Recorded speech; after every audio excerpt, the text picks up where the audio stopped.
My name's Mario Ferrari. I'm a boyhood friend and George Martorano's brother-in-law. I know George Martorano since he was probably 9, 10 years old. And I was with George as a teenager. And I was with George right up until the day he got indicted by the federal government. My brother-in-law, George Martorano, was a marijuana. He sold a little marijuana in the city of Philadelphia. Then he got involved with a little cocaine in the 80s, very small amounts of drugs.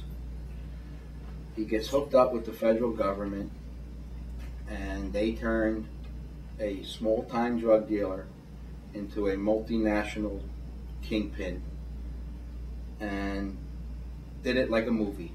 They actually lured him into Florida, got him to buy an airplane, got him to bring the marijuana in with a federal pilot, flew the marijuana into the city of Miami, had him unloaded in a Winnebago, drive the marijuana to Philadelphia, and arrest him.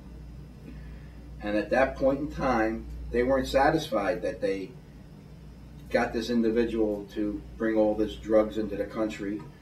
They continually operated the business with George Martorano for a whole year until it got to the point that it was an 848 continual enterprise.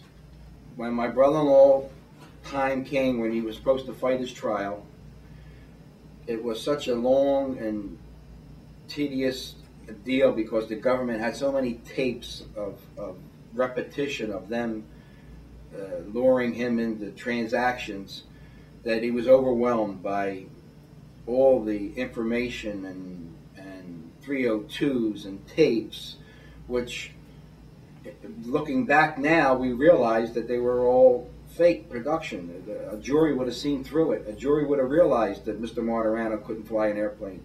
A jury would have realized that this wasn't a drug conspiracy. It was a government production of drugs, and we didn't understand what was going on here. And then at the end, we've seen what it was all about. Basically, my brother-in-law's in jail because the federal government had it in their mind that George Martorano knew what his father was doing and things about his father, which Georgie had no idea of anything. My brother-in-law had no idea of his father's behaviors. All he knew is that his father came home with dinner, ate, and went out.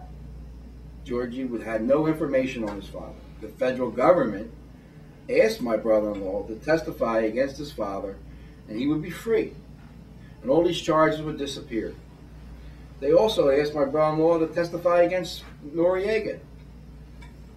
And they said to Mr. Martorano, if you will give us and supply us with information on Mr. Noriega, who my brother-in-law had never met in his life, we'll set you free.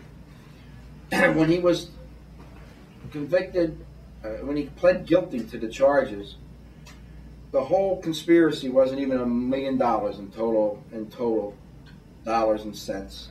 The federal government said it was $75 million. His lawyer never objected. There was no $75 million in confiscated drugs. There was no $75 million in cash. There was no money more than $100 and some thousand in cash that was confiscated. No more than 50 pounds of marijuana. And Mr. Martorano pled guilty to trumped up charges. The attorney turned around and said, Georgie, you plead guilty. We're going to give you 10 years in jail. We don't want to go to court. We don't want to aggravate the judge. Just plead guilty. These are not big charges. The judge knows, and you're going to get 10 years. All Georgie's co-defendants wanted to fight these charges because they knew what it was. But Georgie convinced them through their attorneys, and all the attorneys said that it's going to be, you're all going to get the minimum sentences, and not to worry. You'll all be home 3 years, 5 years, 2 years. And the outcome of it was that George Martorano is in jail now 23 years, the second person in the United States to be charged with a continual enterprise, which was a government-financed continual enterprise, because they took all his money. They were the ones that supplied him with drugs to make the money, to keep the enterprise going.